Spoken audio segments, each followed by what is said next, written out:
Thank you for joining for today's session on export strategies for MSMEs. Socrates, Joint Director, MSME DFO Bangalore. Kumar Chowdhury, Joint Director and Karnataka Head for FIEO. Mr. Shashi Kumar, Deputy Director, MSME DFO Bangalore. Mr. Lokesh HD, Joint DGFT Bangalore. Gopinath, Deputy Director, MSME DFO Bangalore. So, a warm welcome and a very good morning to each and every one of you. Thank you, sir. Thank you for joining us today. And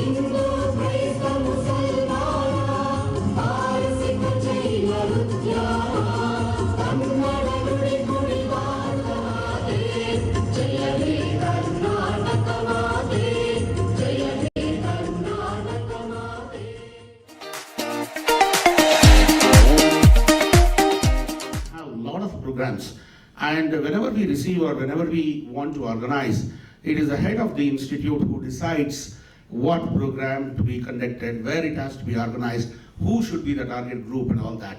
And I have no hesitation in saying that we have a wonderful HO, head of the office, Dr. K. Socrates, who just said it is his vision that to have this particular seminar more particularly to tap or to address the exporters. Sir, we want to warmly welcome you, my beloved director of the institute.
Encouraging for associating with us. They have planned for so many days and very meticulously, so that the participants can really gain from the meeting today.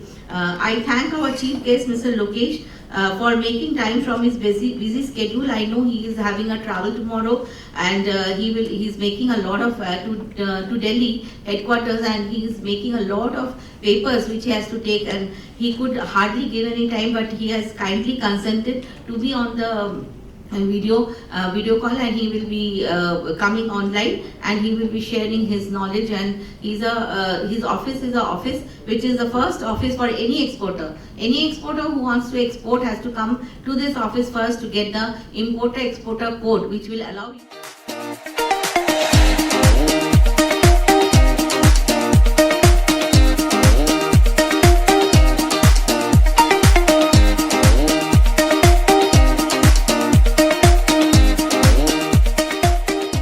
Good morning, everyone. And at the outset, I thank FIEO for organizing this program. FIEO has always been taking that active participation from the industry side in organizing such export awareness programs, in increasing the exports, more particularly facilitating MSME enterprises.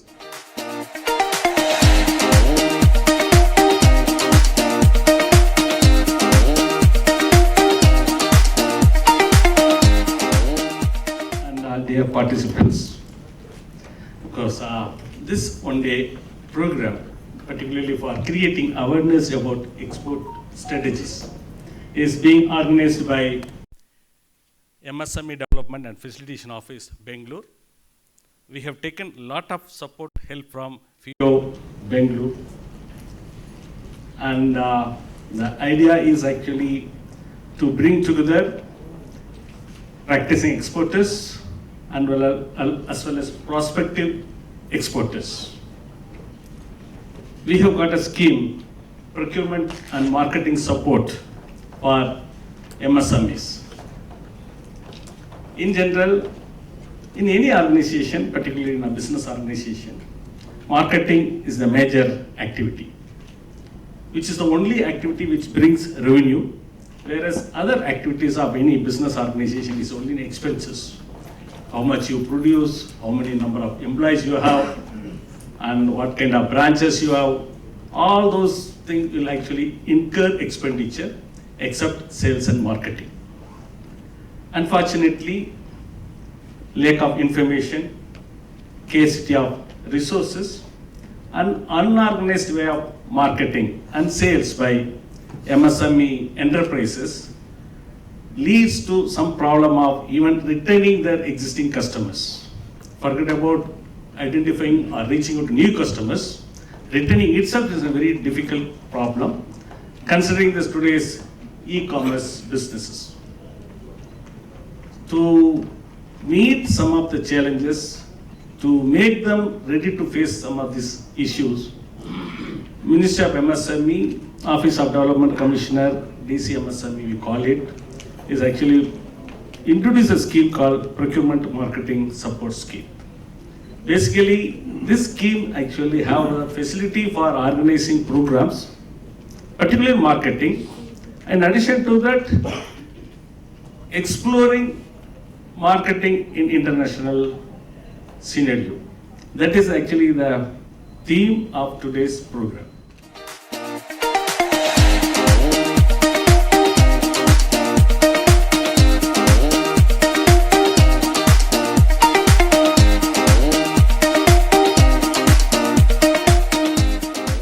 MSME being the most important sector in our economy and contributing nearly 30% to the GDP. We don't want MSME to be only in MSMEs. We want to shift it from MSME to exporter. We want to make them a big exporter. As we all know, India is the hub of manufacturing.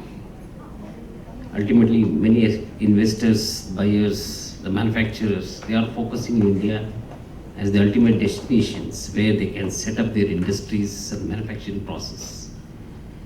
So here our role becomes very important, MSME DFO under the Ministry of MSME, playing a major role in making the manufacturing base a strong, a competitive and a challenging sector for the global level.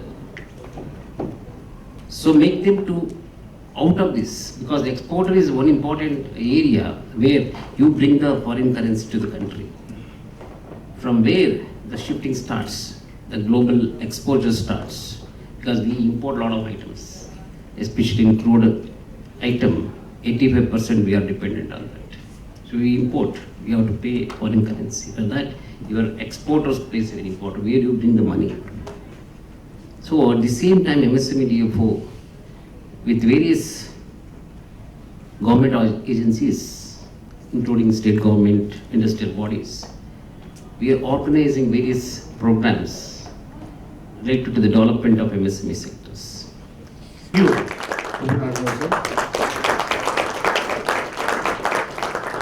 End of this particular inaugural session, and then to technical session will follow immediately, because time is more important, and I'm sure all of you have come with anticipation to carry something from here.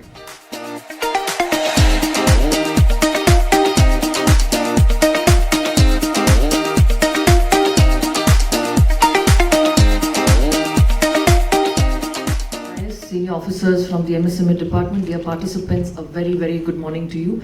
I am Danish Aminu, Deputy Director from the Federation of Indian Export Organization, and I'm just here to give a very brief presentation on a few startup information that you could carry along with you as you walk out. I understand that there are a few exporters and many aspiring exporters who are here. So with that note, we will start. My presentation I have divided in three parts. First, a little bit of introduction to exports, and then we go into online, where we try to learn a little bit about online, where to find markets, etc. Other products which my competitor has, which we feel that yes, it has got a better market around the globe. Am I right? So these are the who can export.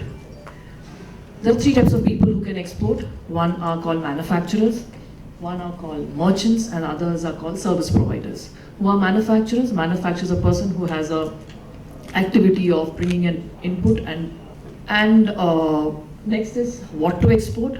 You can export anything, whatever you can think of, but just remember there are few categories of items you will have to export in a particular fashion. So one are items which are freely exportable. When I say free, it is not monetary free. Free in terms of movement. The movement of the item is free when it comes to. Now for every product, there is a coding given. So that coding is called as an ITC-HS code. Why do we need a coding? Because the name which we call a particular product, it is not necessary that the person in the other part of the world may also call. Alright? So we have taken an example of onion. Now onion in India itself, all the states call it one way. Am I right? So imagine people from other countries. Now how do you have a parity in what you want to sell and what you have to communicate to the other person? So that is done through a coding which is called as an ITC-HS code. It's a harmonized coding system. Where to export. Am I right? So the whole world is a market place.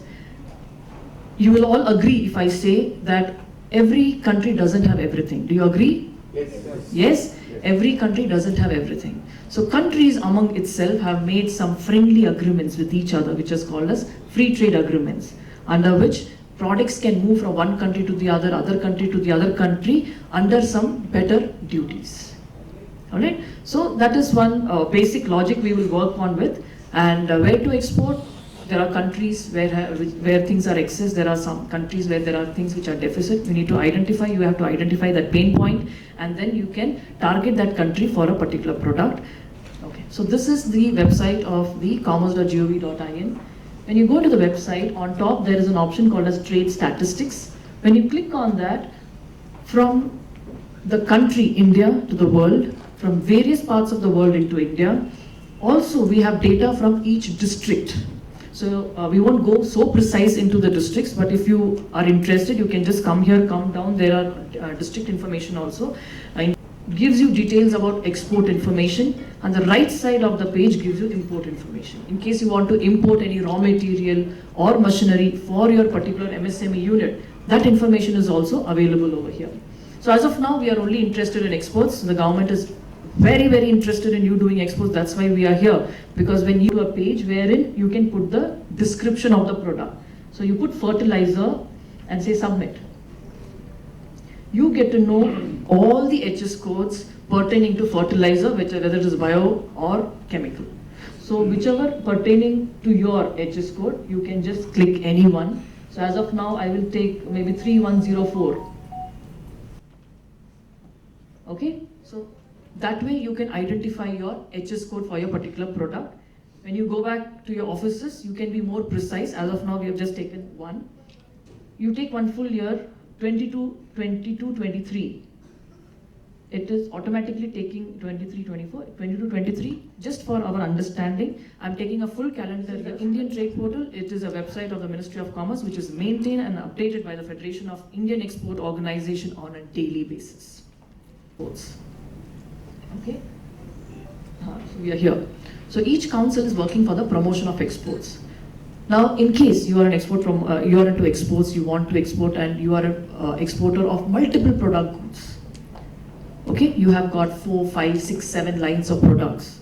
Now, all the 36, 37 councils are working for a particular product. Silk works for silk, coffee works for coffee, Apida works for agro-processed food. Now, if there's an organization who is into multiple product exports, what do? They register with the Federation of Indian Export Organization, because this is one umbrella organization which can take all your products. Policy. Having mentioned that, this export policy is of the DGFT, which tells whether the product is freely exportable, prohibited, restricted or canalized. Okay? Now, go a little up. The policy says it is free, but since these are fertilizer related items, it may need some checking and some regulation. What is to be done, that is also given over there. Prior permission, no objection certificate of Department of Fertilizers. There is some written information provided over there. Before you do exports, you will have to check here. Now, once you see that the product is free, you can be rest assured your product can be exported, there is no problem. In case it is showing they're restricted, immediately reach out to DGFT, take the permission. In case you see prohibited, just leave the product. Don't venture it out. Alright? Now escape. So once you understand that your product is safe for exports, you can export freely. Next you choose which country should I export it to. Okay, so just come down. If you see Germany, the MFN, most favored nation tariff, which is otherwise called as the basic custom duty. Remember this, okay? MFN is nothing but the basic custom duty. So in Germany, the basic custom duty of fertilizer into their country is 0. That means it's a good country to export. There's no customs duty. Second, Italy, again a good country because the customs duty is 0. Nepal, again good. Thailand, you can export. But in Kazakhstan, the basic custom duty is 6.5%. That means your importer in Kazakhstan, in case he has to import his fertilizer, he'll have to pay that much of duty.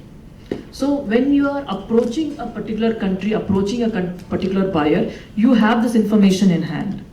So you know that buyer will take it or not. So for the first 4 countries, rest assured, approach that country, showcase your product, take the order. Kazakhstan, I don't know if your buyer is ready to pay 6.5% duty, and then if he wants to sell it in the market, accordingly his price increases. So leave Kazakhstan for now. We will choose the other countries. You will also see that there is some free trade agreements written over there, but it is written no preference or not applicable. Why? Already the basic custom duty is 0. How much more concession they can give you? But if you have other products, when you go and see, you will find that the basic custom duty, for example, is 10%. And the free trade agreement will say concession 0.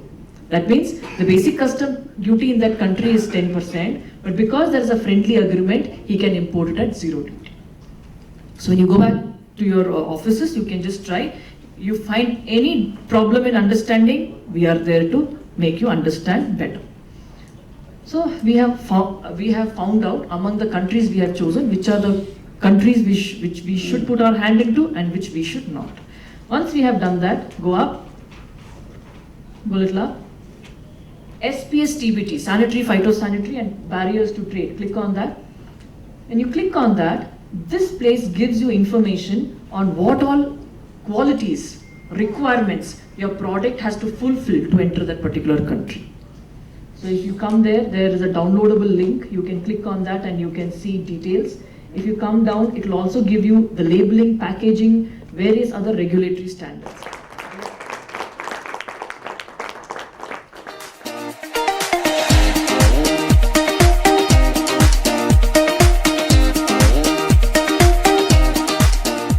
This is a brief on all the export promotion initiatives of DGFT organization.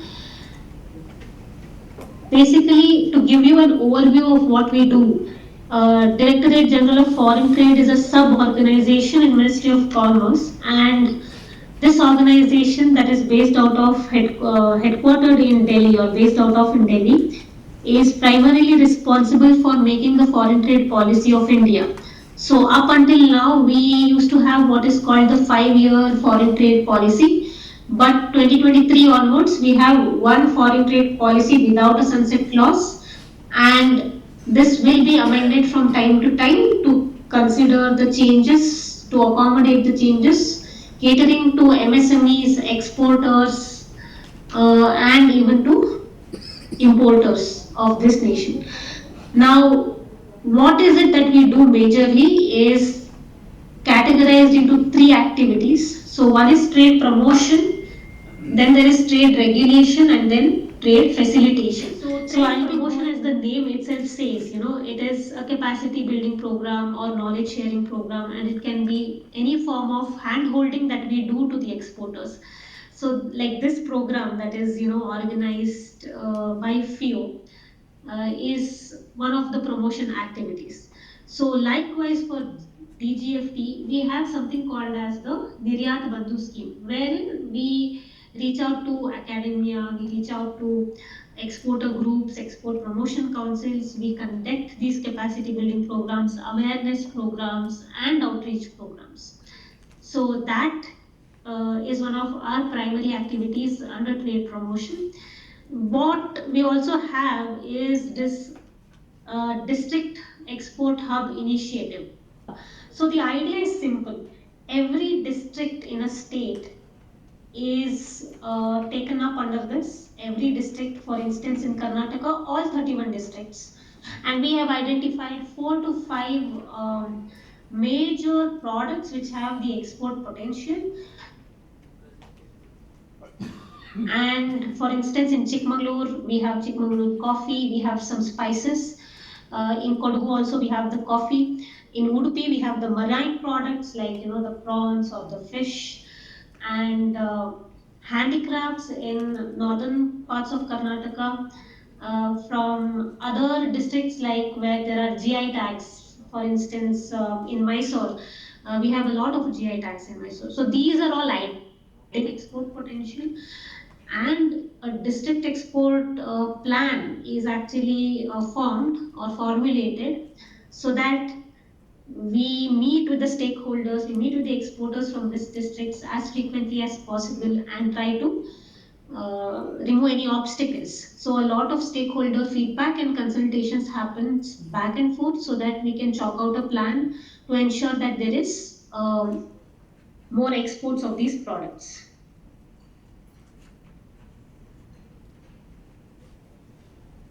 Now, after this, we have outreach programs. So, for instance, very recently, we had made a SCOMET outreach program to bring in awareness about something that is new so that more and more exporters are aware.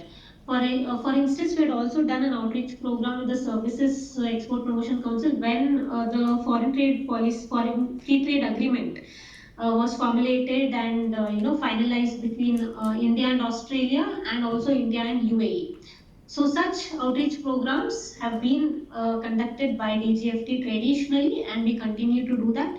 We also have a trade promotion wing here. Any of you having any problems or issues with policy or procedure related things can just walk into our office or talk to us on a video conference, which we are on every day from 10:30 to 11:30, and all the links are in the DGFT website as well. So we have tried our best in facilitating exporters, be it various categories, large, small, medium. So all categories of exporters are welcome to reach out to us if you have any problems. There are also certain YouTube videos and self-learning videos on the internet.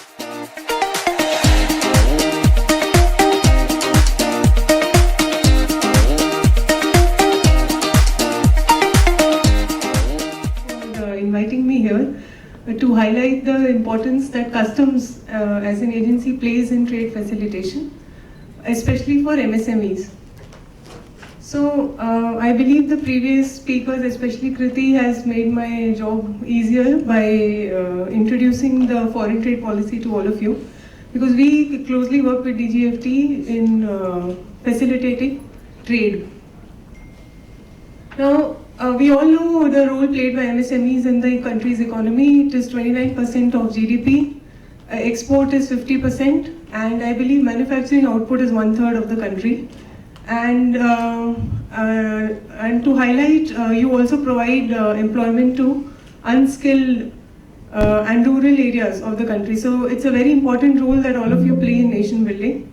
And we celebrate that, and we try to facilitate legitimate cross-border trade as much as possible at customs. So customs OECD, multiple reports, especially OECD, have highlighted that how much impact customs procedures and requirements can have on the cost of traded goods, right? All of us feel that. In fact, they go on to say that trade facilitation measures are as tangible as hard infrastructure in determining the competitiveness of MSME sector.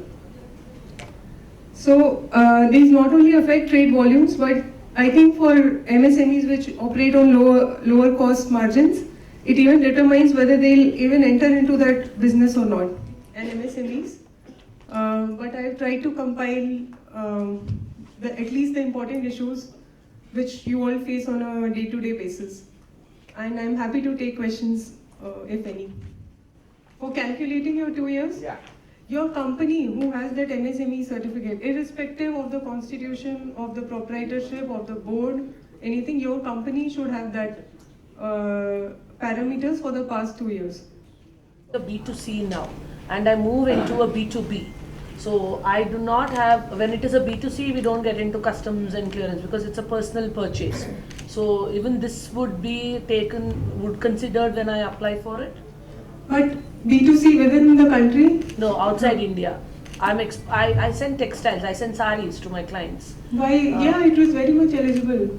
So that will also be, even if it is B2C or B2B, you invariably sending goods outside the country, you have to file a shipping bill, right? yeah, so those That 10 is considered consignments are legitimate. also Yeah, considered. yes, definitely. Thank you.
So when it comes to ECGC and where exactly our role begins and how we help exporters. Before that, I would like to thank FIO and MSME DFO for making ECGC part of this session, because when we discuss about strategies for MSMEs, especially export strategies, so without ECGC, I don't think that will be a better strategy. So that is a role that we play in an export industry or export market or international trade. Now, as an exporter, some of you might have already started exports and some of you might be planning to export also. As an exporter, you have taken care of everything. You have registered your company, you have taken care of taxation part, you have got your RCMC, stands for registration cum membership certificate from your Export Promotion Council, and what and all you have not done. You have done everything to do export, and finally you have exported also. Finally you have exported your goods from India to other country, and after exporting, what you expect is a payment from the buyer, because all the efforts that you have taken here in India, attending so many training sessions, everything you have done, but the payment from the buyer has not come. Then it becomes a painful thing if payment does not come. And that's where ECGC comes into picture to cover your payment risk. So what ECGC does is covering the payment risk. Tomorrow, if the payment does not come from the buyer, then if you are a ECGC policy holder, because as I told, we provide insurance service. Though we are an insurance company, but things that we do are far beyond an insurance company. And we are a pure Government of India organization. We are a central government organization under Ministry of Commerce and Industry. And most of the insurance companies, you will find that they are either under Ministry of Finance, mostly. But ECGC exclusively is under Ministry of Commerce, though it's a financial institution. One of the reason is to promote Indian exports. Our job is to promote Indian exports. Earning profit, all these things come secondary. But the first prime most importance is to support and promote Indian export industry. Now, as an exporter, you have exported, but you have not received the payment. The reason might be anything, but you have not received the payment. And you might be aware, though I don't have exact statistics, most of the international trade, if you look at, it doesn't happen on advance terms. Like you receive 100% advance. It doesn't happen like that. It will be most of the times credit, a credit of 30 days or 60 days or 90 days or whatever. It depends on the negotiation that you had with your buyer. All these 90 days you have to spend sleepless nights because you have given a credit of 90 days, and most of the export shipment values they are not in the ranges of thousands. They are always in the range of lakhs and crores, if I am not wrong. So when you export a shipment which is in the range of lakhs and crores, and you have given a credit of 90 days or more than 90 days, and it is very difficult to have a soundful sleep if the payment does not come. So doing some mistake or not behaving good with children go and file a case there. In such countries, how can we go and get the payment? So it is very difficult in international trade, and that's where we come into picture and cover DP transactions also. The next terms of payment which is followed is DA, stands for Documents Against Acceptance. It is nothing but the last one, DA and OD. I'll come to OD, but explaining about DA is nothing but your credit period, whatever you are extending to your buyer. It may be 30 days, it may be 90 days, it may go up to 270 days also as permitted by Reserve Bank of India. And the dispatch of documents, this is very important to tell here. Many exporters, what they are doing right now, they dispatch the goods to the buyer. All the export related documents such as BL, bill of lading, shipping bill, invoice copy, packing list, all these export related documents which are required by the buyer to take the delivery in the foreign port, because without original BL they cannot take the delivery, which you might all be aware. What they do is they directly dispatch the documents to the buyer through Blue Dart. Now buyer, after receiving the documents through Blue Dart, simply he will go to the port and he will take the delivery. There is no payment. We have not received the payment. That's why Reserve Bank of India in its Master Circular on Exports have clearly mandated all the exporters have to send the documents from bank to bank, from your bank to foreign buyer's bank. Now what is the benefit of sending it through bank to bank? In bank, at least the person will come, sign the bill of exchange that I owe this much of money to this particular exporter, I will pay within 30 days as per the agreed credit period. He has given the acknowledgement. Tomorrow you can always tell ECGC that he has given the acknowledgement, this is the debt acknowledgement which buyer has acknowledged, so please pay me the claim. Because when it comes to claim, the first thing that we look at is debt acknowledgement, whether the buyer has acknowledged the debt or not. So to this to happen, it will happen only if you send the documents through bank. Now some exporters might argue, especially this problem I face when I interact with agri exporters, because there is a petitiability issue involved in that. The moment documents go through bank to bank, it is already late, because goods might have reached early within 2 or 3 days and they are lying at the port. If buyer does not receive the delivery of the goods will get perished, and what is the use of sending it through bank to bank? So I directly send it to Blue Dart or whatever it is. Then in such cases, there is something called as RTA, regularization of transaction, which is a lengthy process which you have to follow, and ACGC considers such kind of claims also. But when you send the documents directly to buyer without routing it through bank, it is called as open delivery, the last one. It is the most riskiest terms of payment which can be there. Dispatch of documents is directly made to buyer without routing it through bank. And only status holder exporters are allowed to do that. Direct dispatch of documents. Who are status holder? Those who have 1-star export house, 2-star export house certificate, they can do that because their volume of transactions is so much that they cannot submit the documents every time to the bank. But again, they are also mandated to submit a copy of the documents within 21 days after the BL date. So they have to submit a copy. So in a nutshell, what I mean to say is dispatch of documents has to be through bank to bank. And these are the various terms of payments which are covered, and the hierarchy is in the order of the risk that they have. So LC shipments are also riskiest terms of payment which one has to understand, because there is a notion in the market that LC, sir, I have got a LC from a first class bank, so I am secured. No, it is not. There is a risk in LC shipments also, and ECGC covers LC shipments also, DP also, DA also, OD also, the payment. So we assess the buyer. So ECGC role, or ECGC is famous in the market for assessing the buyers. We have the huge list or database of buyers whom we analyze very frequently, and we have tied up with various agencies who work in a particular country and give us a report on the buyer, and based on that particular report we assess whether the buyer is genuine or not, whether he is a negative list of ECGC or not. So this is one advantage that you will be getting.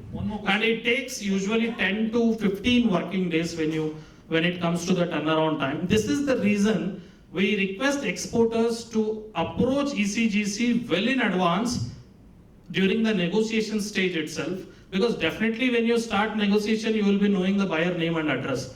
With that you can simply apply for the buyer verification. We will get it done in the time, on the appropriate time when you want. The problem that we face, tomorrow shipment is planned, today evening exporter is at ECGC office. Sir, this is restricting, you're not supporting exports, sir. This is not right. So we also have certain time period, we also have certain turnaround time. There is a law of the land. So everything has to be in the ambit of the law of the land and as per the guidelines of ECGC. And only when the guidelines are complied, then we'll be able to help you at the claim stage.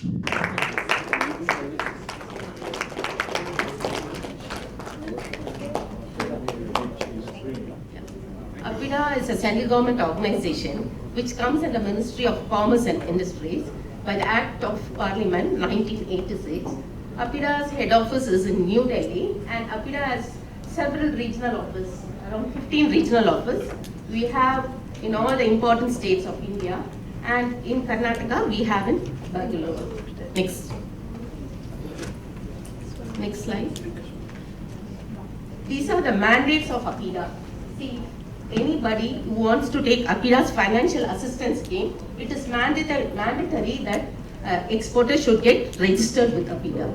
Then APIDA's mandatory is to carry out inspection if you are exporting meat and meat products, and these meat products are to be only in APIDA recognized and accredited slaughterhouses. Then APIDA is also inspecting all the processing plants which you are exporting to European countries. Then apart from that, APIDA also inspects all the pack houses which are exported only to European EU countries. That is mainly for ensuring the quality of the products in food safety and hygienic aspect.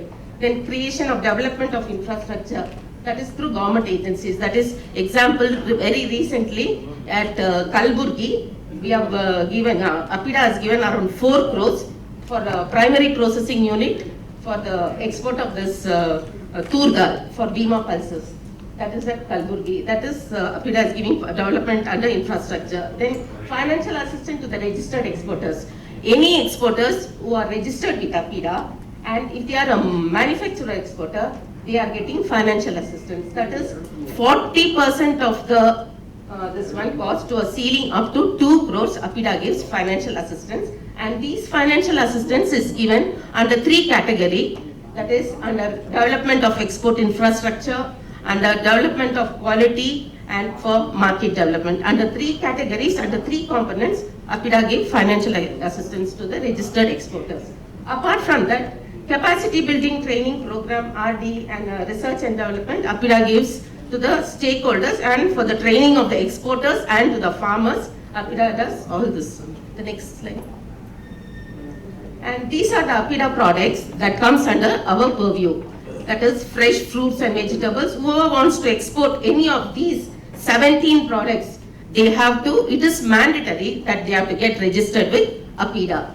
All fresh fruits and vegetables, meat and meat products, poultry products, dairy, confectionery, honey, jaggery, chocolates, alcoholic beverages, cereals, pickles, door gum, floriculture, cashew nuts, green pepper and brine, basmati, all this. But if you are exporting spices, it goes to spices board. But under spices itself, if you are exporting ginger, wet ginger comes under APIDA, whereas dry ginger goes to spices board. In the same way, chili, dry chili goes to spices board. Green chili, it acts as it is a vegetable, like it comes under APIDA. Under coconut, if anybody is exporting coconut, it goes under coconut development board. But if you are exporting Neera, that comes under APIDA, under Tetra Pak. Neera under Tetra Pak or coconut water under Tetra Pak, it comes under APIDA. Whereas, yes, under tender, not full, in the Tetra Pak. So if you say No, doesn't come under APIDA. It goes through coconut development board only. Like that, coffee goes under coffee board. Now cashew also, there was some litigation and all that. Now it has come to APIDA. So cashew also comes under APIDA. Next. What about non-basmati rice, madam? All cereals, basmati, non-basmati, everything comes under APIDA. And that is also quota. Basmati, it is, you have to issue registration come membership, quota allocation for MC. Then these are the APIDA scheduled products for the year 2023. That is the major exports where it is concentrated. See, 50% of exports goes from cereal products. Then the next comes other, that is the animal products. No, other processed foods. Then the animal products, that is meat and meat, poultry products. Then processed, it is grown all over Bangalore, that is outskirts of Bangalore. There are some major exports taking place from Global Green, that is near Hoskote. That is number 1, they are like world renowned, this one exporter they are. Then what is gherkins actually? Gherkins is nothing but the like a salad or a pickle which is on the tabletop. This foreigners, they'll all have that. It's like a pickle, and that is the major exports from Karnataka. Then cashews, then cashew kernels, then processed vegetables, then poultry products, miscellaneous preparation, then fruits, vegetables, cereals. All this comes, these are the top 10 exports products from Karnataka. Next. The top 10 destinations of Karnataka, from Karnataka, where all our export goes. First to USA. You know, most of the Indians, they are settled abroad also, and most of the Kannadigas are also there in USA, and they all need our Indian food. So export, lot of exports goes to USA. But anything exports going to USA also, it has got very stringent norms in that quality. As per that quality, we have to adhere to the importing norms. Only then we can export to USA. But all that is fulfilled by our exporters, and they are doing it. Then comes to UAE, Oman, UK. For all these countries from Karnataka, exports have been taken place. We explained about them, and we promoted all our APIDA, that is startups, exporters who are from Karnataka, mainly from Karnataka. These products were all from Karnataka, all millet value-added products we promoted in Vietnam. Next. These are the snapshots of our pack house, how the pack house will be. All they do in sorting, grading, packing, very well they do. And this is how we accredit the packers, recognize the packers for EU countries. Next. This is banana processing centers, how cable and facility for bananas. Even for cable and facility, APIDA gives financial assistance. Next. This is all grading, like sorting, grading, and all that. Next. Cold storage. This is how it will be. Next slide. Okay, cold storage. This is for all this APIDA gives financial assistance. Next. That's okay. Thank you. So I need now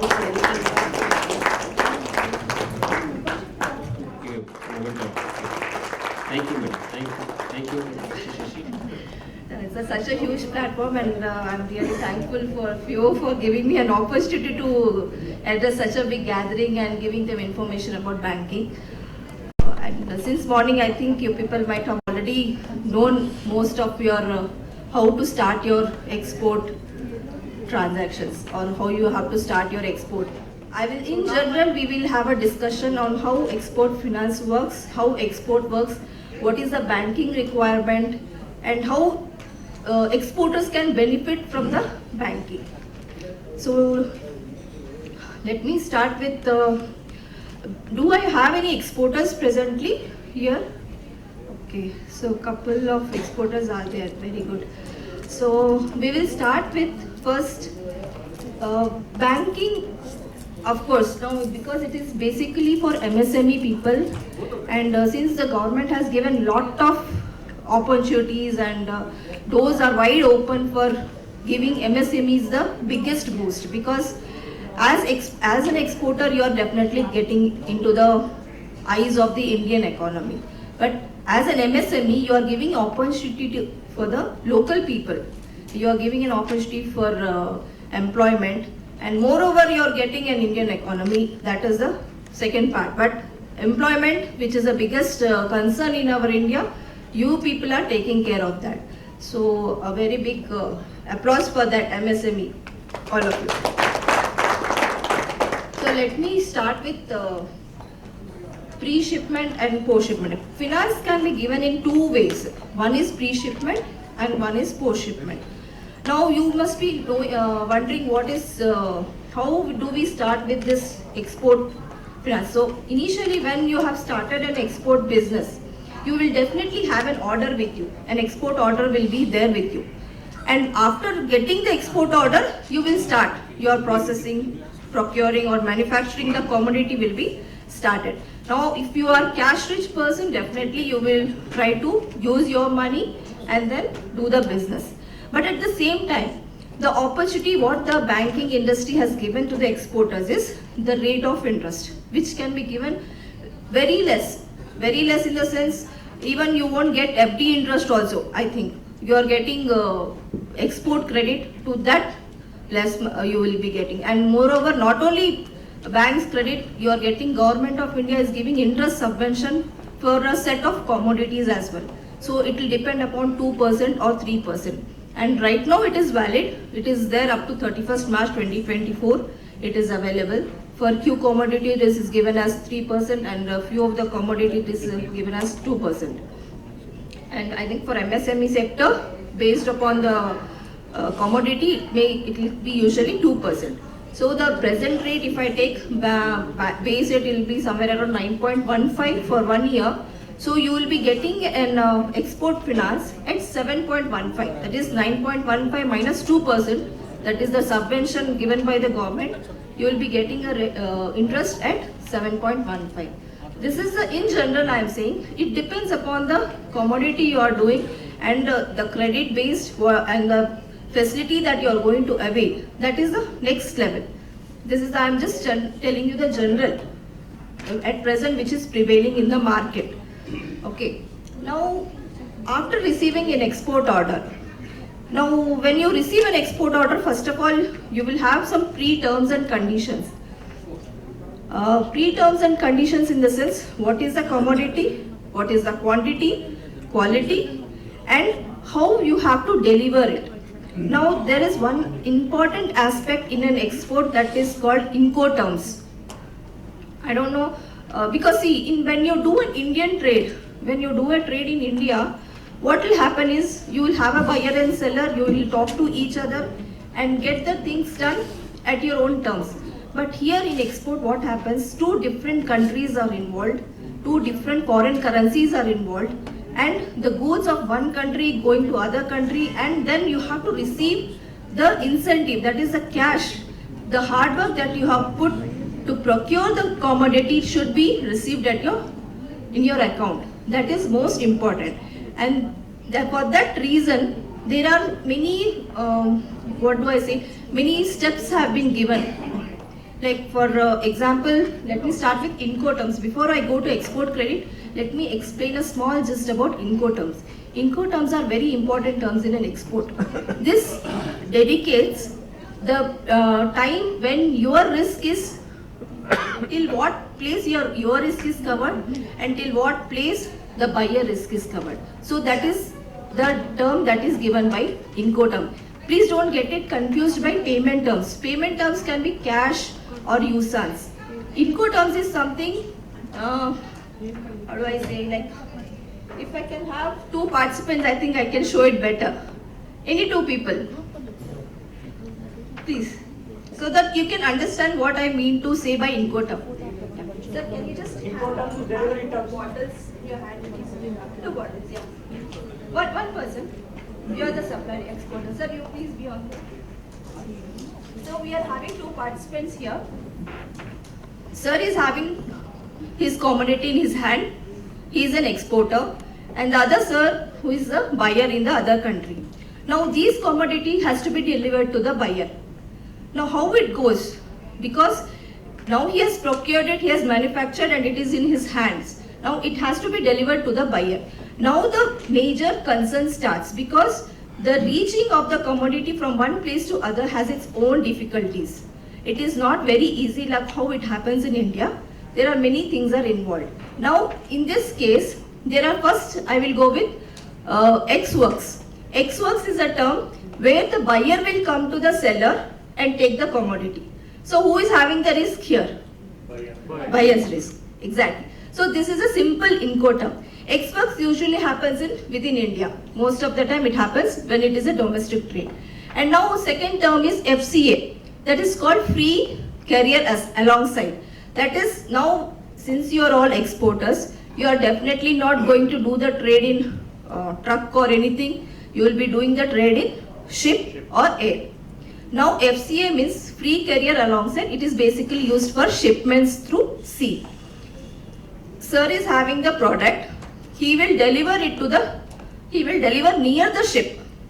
Suppose this table is a ship. Let us assume this to be a ship. Yeah. We can just keep it aside. Yeah. Now he has kept it. Now this is a FCA. Now loading the commodity on the ship and the freight, the insurance, everything will be borne by the buyer. That is called FCA. This is the Incoterms. Why I am specifying this Incoterm is, this is very, very important because you as an exporter should be aware of the risk involved and till what extent you are taking the risk, because that will help you in pricing basically. And when you are your export order says CIF, that is cost, insurance, freight. The exporter, or you have received an export order and it says CIF value USD $1 lakh, let us assume. Now CIF is what? It means cost, insurance, freight, and everything needs to be borne by the seller. So he has to ensure that it is loaded on the ship, it is delivered, insurance and the freight, everything has to be borne by the seller. So this means what? You have to include this pricing in your commodity price, isn't it? So that is the reason when they say Incoterms, you have to be very careful. And when the banks finance, sir, thank you so much. I just wanted to give a gist. Thank you, sir. Thank you. So I just wanted to, this is only few terms I have discussed in front of you. In my presentation slides, you have 11 Incoterms are available. You can just go through in detail if you want, you can just go through it. Because if I need to discuss on Incoterms, it will take 1 hour. So So basically banks will finance on FOB terms. Now FOB is free on board. That means what? The supplier will put the goods on the ship. Means he has taken the goods from his warehouse, he has come, he has unloaded at the port and then loaded on the ship. Now from the ship it has to go. So the freight charges, the insurance, the rest of the thing will be borne by the buyer. So the banks will always give finance on FOB value. Please make a note, 90% of the FOB value the banks will finance. This is no matter what, this is the natural term that is for financing export finance. Now we will come to the export types of finance. As I said earlier, we have two finances. One is pre-shipment and other is post-shipment. Now pre-shipment is something helping you once you receive an order to help you to procure or manufacture or to prepare or to process the commodity. That is a pre-shipment advance. That is called pre-shipment. And pre-shipment, what happens? Once you receive an order, you will come to the bank, you will give it to the bank will analyze the value of the order and based on the value, they will give 90% of the FOB value. Suppose your order is, for example, let us say it has got C&F USD 1 lakh. Because even buyers are also very smart. So they will also try to include the options maximum.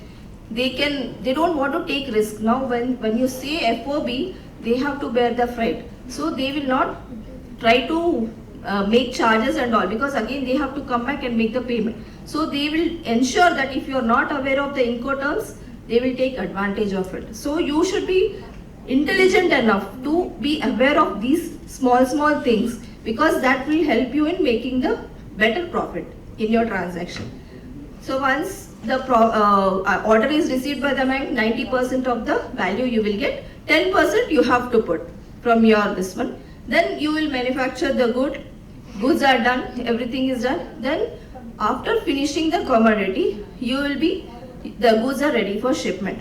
Shipment, now what are the documents we will be requiring for shipment is, first is commercial invoice, then bill of lading, then we will have packing list, and then it depends upon your agreement whether insurance is borne by you. If it is borne by you, then you have to give him the insurance copy also. And if any other document like which needs like APEDA, we have no. If any agricultural commodity if you are sending, they may ask for that certification. And then there's one more certificate called certificate of origin. That also they will ask for.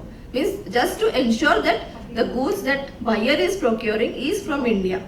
And for the specific commodity they may ask inspection certificate also. So it depends upon how you have dealt with the buyer for a particular commodity. So once this is received, now your shipment is happened. You have first opened a packing credit loan in the bank. Now once the packing credit loan is opened, the moment the shipment happens, the packing credit dissolves its relevance, because packing credit is only for the purpose of giving a finance before shipment. Now shipment has happened, the goods have already started sailing, though it has not reached the buyer. Now your post-finance stage starts, like post-shipment, that is called post-shipment stage starts. Now I'll tell you the benefit in post-shipment and pre-shipment. Pre-shipment, what happens, once you take a pre-shipment, the ECGC, now for every finance, you people have to be little careful enough, because you do not know whether your buyer is a sound party who will give you the money back or not. So for that purpose, ECGC policy everybody has to take. That is for the beneficial of you people, you will be taking the policy. Now once you take this policy, for every availment of finance under pre-shipment, the premium is to be borne by the customer. Like exporter has to bear the pre-shipment premium. Now the moment goods start sailing, it becomes post-shipment. Once it becomes post-shipment, the premium, whatever you were bearing, will be shifted to bank. The bank will be paying the premium. The first benefit of taking a post-shipment finance is the bank will bear the premium. Secondly, they will discount your bill. They will see the bill, they will discount the bill, and whatever PC they have given, that will be diluted, that will be squared off, and remaining amount, that is the 10% that you had put to procure or manufacture the commodity, can be credited to your current account, or it can be, or to the extent of only finance. If you know that, okay, I don't want 100% finance, I want only 90%, give me only 90%, the remaining 10% I will take when the funds will come back. So that option is left to you. If you want for your next project, you can take the 10% cash, or else you can keep it pending, and once the proceeds will come, and if you are sure, if you are a smart exporter and you have a fair view that the dollar price may go up after 1 month or 2 months, once the funds receive, then you can get the additional amount for which you have kept it pending. Or else you can take at the finance time itself, you can take the money and you can start for the next export order. So basically this is pre-shipment and post-shipment. Yes, ma'am. Now Israel crisis has started.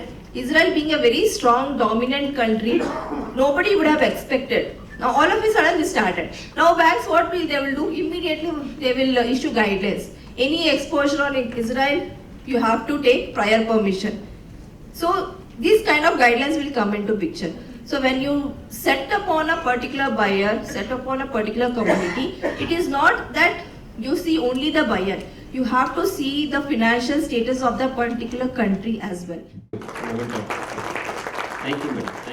Thank you, Mr. Shashi. ನಾವಂದು already business ಅಲ್ಲಿ ಇದ್ದೀವಿ. So 2018 ಅಲ್ಲಿ export business ಮಾಡಬೇಕು ಅಂತ ಅನ್ಕೊಂಡು 1 day export awareness programme attend ಮಾಡಿದ್ದೆ. So export awareness programme ಅಲ್ಲಿ 1 daily ನನಗೆ ತುಂಬಾ ಇನ್ಫಾರ್ಮೇಶನ್, ನಿಮ್ಗೆ ಎಲ್ಲರಿಗೂ ಗೊತ್ತಿರುತ್ತೆ, ಇವತ್ತು ನೀವು 1 ಡೇ ಅವೇರ್ನೆಸ್ ಪ್ರೋಗ್ರಾಮ್ ಬಂದಿರ್ತೀರಾ, ಸಫಿಷಿಯಂಟ್ ಆಗಿರಲ್ಲ, but you will know overall what is what ಅನ್ನೋದು ಗೊತ್ತಾಗಿರುತ್ತೆ. So probably you have to attend a session of one course attend ಮಾಡಿದಾಗ ನಮ್ಗೆ ಅದು ಗೊತ್ತಾಗುತ್ತೆ.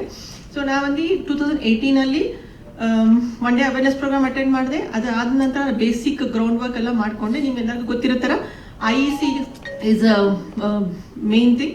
So first I did that, naming of company, bank account ಎಲ್ಲ ಮಾಡ್ಕೊಂಡು IEC ಮಾಡ್ಕೊಂಡೆ. ನಂತರ ಅದಾದಮೇಲೆ ನನಗೆ ಹೆಂಗೆ ಫರ್ದರ್ ಮೂವ್ ಮಾಡೋದನ್ನು ಗೊತ್ತಿರಲಿಲ್ಲ. ನಾನು POL ಮೆಂಬರ್ ಆದೆ. ನಂತರ ಅವರಲ್ಲಿ ಒಂದು 5 days ವರ್ಕ್ಶಾಪ್ ಇತ್ತು ಎಕ್ಸ್ಪೋರ್ಟ್ ಪ್ರೋಗ್ರಾಮ್ದು. ಸೊ ಅದರಲ್ಲಿ ರಿಜಿಸ್ಟರ್ ಮಾಡಿಕೊಂಡು ನಾನು I understood what is export, how to find buyer, buyer ಮಾತ್ರ find ಮಾಡೋದಲ್ಲ, right from how to make a quotation, how to negotiate, how to make what to say, how to speak to the buyer also I didn't know. For example, it's a different scenario for me. So how to find, how to negotiate, how to finalize, everything I learned from there. ಮತ್ತೆ ನಾನು ಒಂದು buyer find ಮಾಡಕ್ಕೆ search ಮಾಡಿದೆ. It was a difficult task for me to get a buyer. So after 1 year I got a buyer from Qatar and we started to do first export of very fresh fruits and vegetables. So as a new person and didn't have any practical knowledge, my first shipment was a loss. So then again I tried to find the new buyer. With that new buyer, after 6 months I got a buyer. ಅವರಲ್ಲಿ shipment ಕಳಿಸಿದ್ವಿ. ಮತ್ತೆ again very next day I got lot of photos and videos, ನಮ್ದು cargo ಎಲ್ಲ ಎಷ್ಟು damage ಆಗಿದೆ ಅಂತ ಅವ್ರ ಕಡೆಯಿಂದ ಒಂದು ಡೆಬಿಟ್ ನೋಟು ಬಂತು. ಸೊ ನಾನು ಅನ್ಕೊಂಡೆ ಇಲ್ಲಿಗೆ ಎಕ್ಸ್ಪೋರ್ಟ್ ಬಿಸ್ನೆಸ್ ಫುಲ್ ಸ್ಟಾಪ್ ಇಡಬೇಕು. I was not really going to do this ಅನ್ನೋದು ಆ ಥರ ಇತ್ತು. ನನ್ನ ಕಾನ್ಫಿಡೆನ್ಸ್ ಫುಲ್ಲಾಗಿ ನಾನು ಲೂಸ್ ಮಾಡ್ಕೊಂಡೆ. ನಂತರ ಆಫ್ಟರ್ 2 days ಮತ್ತೆ ಆ ಬೈಯರ್ ಬಂದು ಹೊಸ ಒಂದು ಪರ್ಚೇಸ್ ಆರ್ಡರ್ ಕಳಿಸಿದ್ರು. ಐ ಫೆಲ್ಟ್ ವೆರಿ ಗಿಲ್ಟಿ, ನನಗೆ ನಾನೇನೋ ದೊಡ್ಡ ತಪ್ಪು ಮಾಡಿದೆ ಥರ. ಅವ್ರಿಗೆ ನಾನು ಹೇಳಿದೆ, ಇದು ನನ್ನ ಕಡೆಯಿಂದ ಮಿಸ್ಟೇಕ್ ಆಗಿದೆ, ಲಾಸ್ಟ್ ಶಿಪ್ಮೆಂಟ್ ನಿಮಗೆ ಪ್ರಾಡಕ್ಟ್ ಎಲ್ಲ ಹಾಳಾಗಿ ಬಂತು ಅಂತ. It was not my mistake. Actually ನಾವು ಇಲ್ಲಿಂದ ಕಳಿಸುವಾಗ we send it in a very good form, but by the time it transit ಅಲ್ಲಿ ಹೋಗಿ ಎಲ್ಲ ಆಗಷ್ಟಕ್ಕೆ there was some damage. So I thought I did a mistake ಅನ್ನೋದು ಒಂದು ಗಿಲ್ಟಿಯಲ್ಲಿ ನಾ ಇದ್ದೆ. ಆಮೇಲೆ ಅವರು 2 days ಬಿಟ್ಟು ಹೊಸ ಪರ್ಚೇಸ್ ಆರ್ಡರ್ ಕಳಿಸಿದ್ರು. Then when I express my concern to them, ಅವರು ತುಂಬಾ ಸಿಂಪಲ್ ಆಗಿ ಅವರು ಪೆರಿಷಬಲ್ ಕಾರ್ಗೋ ಇದೆಲ್ಲ ಕಾಮನ್, ಯು ಕ್ಯಾನ್ ಕಂಟಿನ್ಯೂ ಅಂತ ಹೇಳಿದ್ರು. So I took in the right spirit. ಅವರು ನನಗೆ ಅವ್ರ ಮಾತುಗಳು ನನಗೆ ತುಂಬಾ ಇನ್ಸ್ಪೈರ್ ಆಯಿತು. Okay, this is normal thing and I can learn out of it. So from there day, third order I started to do that day till today. For last 3 years I'm been doing this exports. There is a lot of hurdles is there, but in spite of that we can definitely do it. Sumar problems is there, like air cargo, ನಾನು ಸದ್ಯಕ್ಕಂತೂ air ಕಾರ್ಗೋಲ್ ಮಾಡ್ತಾ ಇದ್ದೀವಿ. ಅದರಲ್ಲಿ ಸುಮಾರು problems ಇರುತ್ತೆ, ಆದ್ರೇನು ಖಂಡಿತ ಮಾಡ್ಬೋದು. ಏನೂ ಆ ಥರ ಏನು ನಾವು ಲಾಸ್ ಮಾಡಿಕೊಂಡು ಇರೋ ಥರ ಇರಲ್ಲ. ಮತ್ತು ಇದೆಲ್ಲನೂ ಇಲ್ಲದೆ ನಮಗೆ ಸುಮಾರು ಸಪೋರ್ಟ್ ಸಿಗುತ್ತೆ ಎಲ್ಲ ಕಡೆಯಿಂದನೂ. ಇವಾಗ FIO ಇಂದ ಆಗಲಿ, ಪೇಡ ನಮ್ಮ ಅವ್ರವ್ರ ಕೌನ್ಸಿಲ್, ಇವಾಗ ನೀವೆಲ್ಲ MSME, so I am totally different, agriculture ಇಂದು ನಂದು. ಸೊ ನಿಮ್ದು ನಮಗೆ ಬಂದು APEDA will support us lot. ಮತ್ತು FIO ಬಂದು ನಮಗೆ ಎಲ್ಲಾದ್ರಲ್ಲೂ ಸಪೋರ್ಟ್ ಮಾಡ್ತಾರೆ. ಮತ್ತು ಅವ್ರು ಈ ಎಕ್ಸ್ಪೀರಿಯನ್ಸ್ ಇಟ್ಕೊಂಡು ನಾವು ಬಂದ್ಬಿಟ್ಟು ಫಸ್ಟ್ ಟು ಬಿಗಿನ್ ವಿತ್ ನಾವು ಬಂದು ಸ್ಪೈಸಸ್ ಮಾಡಬೇಕು ಅಂತ ಅನ್ಕೊಂಡು ಹೋದೆ. ಅದು ಇನ್ವೆಸ್ಟ್ಮೆಂಟ್ ಹ್ಯೂಜ್ ಆಗಿದ್ದರಿಂದ ಮಾಡೋಕ್ಕಾಗದೆ ನಾನು ಫ್ರೆಶ್ ಫ್ರೂಟ್ಸ್ ಅಂಡ್ ವೆಜಿಟೇಬಲ್ಸ್ ಮಾಡಿದೆ. ಅದಾದಮೇಲೆ ಆ 2 years ಕಾನ್ಫಿಡೆನ್ಸ್ ಇಂದ ನಾ ಎಕ್ಸ್ಪೋರ್ಟಲ್ಲಿ ಹೆಂಗೆ ಮಾಡ್ಬೋದು ಅಂತ ಪ್ರತಿಯೊಂದು ಸುಮಾರು ಎದ್ದು ಬಿದ್ದು ಕಲ್ತಿದ್ದು. ಅದಾದ ನಂತರ ನಾನು ಒಂದು ಅರೇಕಾ ಲೀಫ್ ಪ್ಲೇಟ್ ಪ್ರಾಡಕ್ಟ್ ಒಂದು ಆ್ಯಡ್ ಮಾಡ್ಕೊಂಡ್ವಿ. ಅದು ಬಂದು ಶಿವಮೊಗ್ಗಲ್ಲಿ ಒಳ್ಳೆ ಒಂದು ಫ್ಯಾಕ್ಟ್ರಿ ನೋಡಿ, ಅಲ್ಲಿ ಒಳ್ಳೆ ಅವರು ಹ್ಯೂಜ್ ಫ್ಯಾಕ್ಟ್ರಿ, ಅವ್ರಲ್ಲಿ ಮ್ಯಾನುಫ್ಯಾಕ್ಚರಿಂಗ್, ಅವ್ರಿಗೆ ಎಕ್ಸ್ಪೋರ್ಟ್ ಬಿಸ್ನೆಸ್ ಅಲ್ಲಿ, ಅವ್ರಿಗೆ ಎಕ್ಸ್ಪೋರ್ಟ್ ಪ್ಯಾಕಿಂಗ್ ಅಲ್ಲಿ ಅನುಭವ ಇತ್ತು, ಬಟ್ ಬಿಸ್ನೆಸ್ ಅಲ್ಲಿ ಅನುಭವ ಇರಲಿಲ್ಲ. ಸೊ ಅವ್ರ ಸರ್ವಿಸ್ನ ಯೂಸ್ ಮಾಡಿಕೊಂಡು ಒಬ್ರು ಬೈಯರ್ ಸಿಕ್ಕಿದ್ರು ಆಸ್ಟ್ರೇಲಿಯಾದಿಂದ. ಸೊ ಲಾಸ್ಟ್ 1 year ಇಂದ ಅರೇಕಾ ಲೀಫ್ ಪ್ಲೇಟ್ಸ್ನ ಆಸ್ಟ್ರೇಲಿಯಾಗೆ ಸಪ್ಲೈ ಮಾಡ್ತಾ ಇದೀವಿ. ಸೊ ಇದು ಬಂದು ಫಸ್ಟ್ ನಮಗೆ ಎಕ್ಸ್ಪೀರಿಯನ್ಸ್ ಇಲ್ದಿರೋದ ವೆರಿ ಸ್ಮಾಲ್ ಇನ್ವೆಸ್ಟ್ಮೆಂಟ್ ಅಲ್ಲಿ ಮಾಡಿದ್ದು. ನಂತರ ಇವಾಗ ಆಸ್ಟ್ರೇಲಿಯಾಗೆ it is a good like I would say it will be around 25 lakhs to 30 lakhs per shipment, but still I am able to do with just because we had the confidence of the previous experience. ಅದೇ ತರ ನಮಗೆ FIO ಆಗಲಿ, ಅಪೇಡ ಆಗಲಿ ಎಲ್ಲರೂ support ಮಾಡ್ತಾರೆ. ಈಗ ನಾವು ಸದ್ಯಕ್ಕೆ ಮಾಲ್ಡೀವ್ಸ್, ಕತಾರ್, ಕೆನಡಾ, ಆಸ್ಟ್ರೇಲಿಯಾಗೆ ಸಪ್ಲೈ ಮಾಡ್ತಾ ಇದ್ದೀವಿ. ಅರೇಕಾ ಪ್ಲೇಟ್ ಮಾತ್ರ ಆಸ್ಟ್ರೇಲಿಯಾಗೆ, ಮಿಕ್ಕಿದೆಲ್ಲಾನು ಫ್ರೂಟ್ಸ್ ಅಂಡ್ ವೆಜಿಟೇಬಲ್ಸ್ ಮಾತ್ರನೇ ಸಪ್ಲೈ ಮಾಡ್ತಾ ಇದ್ದೀವಿ. ಮತ್ತೆ ನಾ ಇದು ಬೇಗ ಮುಗಿಸ್ಬಿಡ್ತೀನಿ, ಯಾಕಂದ್ರೆ ನಿಮಗೆ ಲಾಸ್ಟ್ ಸೆಷನ್ ತುಂಬಾ ತಗೊಳ್ಳಿಲ್ಲ. ನನಗೆ ಸುಮಾರು ಸಲ FIO ಇಂದ ಹೆಲ್ಪ್ ಮಾಡಿದ್ದಾರೆ. FIO ಬಂದು always back support for us. ಅವರು ಪ್ರತಿಯೊಂದು ನಾವು ಸಮಸ್ಯೆ ಇದ್ರೇನು, ಯಾವುದೇ ಸಮಸ್ಯೆ ಇದ್ರೇನು, they is to help us, they is to guide us. Any issues I have, either I don't have CHI, I don't have some auditor problem, anywhere I struck up. I don't know whether it's possible in domestic, because I've already been in domestic. I know nowhere we can go for the issues when we find some problems. But FIO always there is a solution for every issue they have a solution. One is that. Then second thing, as madam said regarding ECGC, definitely we have to go for ECGC. Yakana ECGC ನಮಗೆ areca I mean say perishable ಕಾರ್ಗೋಲ್ ಎಷ್ಟು ಮಾತ್ರ help ಆಗುತ್ತೆ ಅಂತ ಗೊತ್ತಿಲ್ಲ, but definitely you can figure out ಆ buyer ಯಾರು ಅಂತ. ನಾವು ಇವಾಗ ಡೊಮೆಸ್ಟಿಕ್ ಅಲ್ಲಿ ಮಾಡಂಗಿದ್ರೆ ನಾವು ಇಲ್ಲಿಂದ ಯಾರು ಸೆಲ್ ಮಾಡ್ತೀವಿ ಅಂತ ನಮ್ಗೆ ಗೊತ್ತಿರುತ್ತೆ. ನಾವು ಅವ್ರನ್ನ ನೋಡ್ಬೋದು ಅಥವಾ ಭೇಟಿ ಮಾಡ್ಬೋದು, we know some credibility of them, but out of the country we can't make out. So ನಾವು ಬಂದು ECGC ಅಪ್ಲೈ ಮಾಡಿದ್ರೆ ಅವ್ರು ಬಂದು ಆ ಪರ್ಟಿಕ್ಯುಲರ್ ಬೈಯರ್ ಕ್ರೆಡಿಬಿಲಿಟಿ ಹೇಳ್ತಾರೆ. ಅದೇ ತರ ಯಾವ ಪೇಮೆಂಟ್ ಟರ್ಮ್ಸ್ ಅಲ್ಲಿ ವರ್ಕ್ ಮಾಡ್ಬೋದು ಅಂತ ಹೇಳ್ತಾರೆ. ಸೊ ಇದರಿಂದ ನನ್ನ ಪರ್ಸನಲ್ ಇದು ಬಂದು definitely all of us to go for ECGC, because that is really helpful for us. Precaution is better than cure. ಅಲ್ಲಿ ಹೋಗಿ ಯಾರೋ ಹತ್ರ ಇದಾಗಿ ನಾನು ಅಪ್ಲೈ ಮಾಡಿದ್ದು ದುಬೈಗೆ 90% I have got a rejection, but other countries where I am doing, I have got the good opinion of the buyer. After that only I just definitely go for it. So always go for ECGC irrespective of whatever it is. So you pay premium, that is good for us only. So ECGs always you have to go for ECGC. And ivaga nimgellargu gottirutte, for example Israel, ivaga we also wanted to work for Israel and we want to travel there, but before that something happened. Adannu ECGC political risk anta cover ಮಾಡ್ತಾರೆ. So that is very helpful for us. Then government incentives ಇಂದ duty drawback ಬರುತ್ತೆ ನಮಗೆ. ಅದು ಬಂದು without hour effort, what ever we do the shipping, ಅದು shipping bill ಕಳಿಸಿದ ನಂತರ within 15 to 20 days that duty drawback will be in your account without our any effort. And ROTEP, that is again an incentive from the government. That also all is that we have to submit our documents and get the incentive. That is also very simple, it is not difficult, but anyway end of the day we are getting some incentive from the bank. Then I would like to say about FIO ಅಲ್ಲಿ member FIO ಅಲ್ಲಿ ಸುಮಾರು informations ಕೊಡ್ತಾ ಇರ್ತಾರೆ. Every day we get update, every day we come to know many things. ಇದು domestic business ಅಲ್ಲಿ day to day business ಅಲ್ಲಿ ಇದೆಯಾ ಅಂತ ನಂಗೆ ಗೊತ್ತಿಲ್ಲ, ಬಟ್ ಏನಂದ್ರೆ ಪ್ರತಿಯೊಂದು ಇವಾಗ ರೀಸೆಂಟ್ ಆಗಿ export finance pre shipment post madam ಹೇಳಿತಾರ.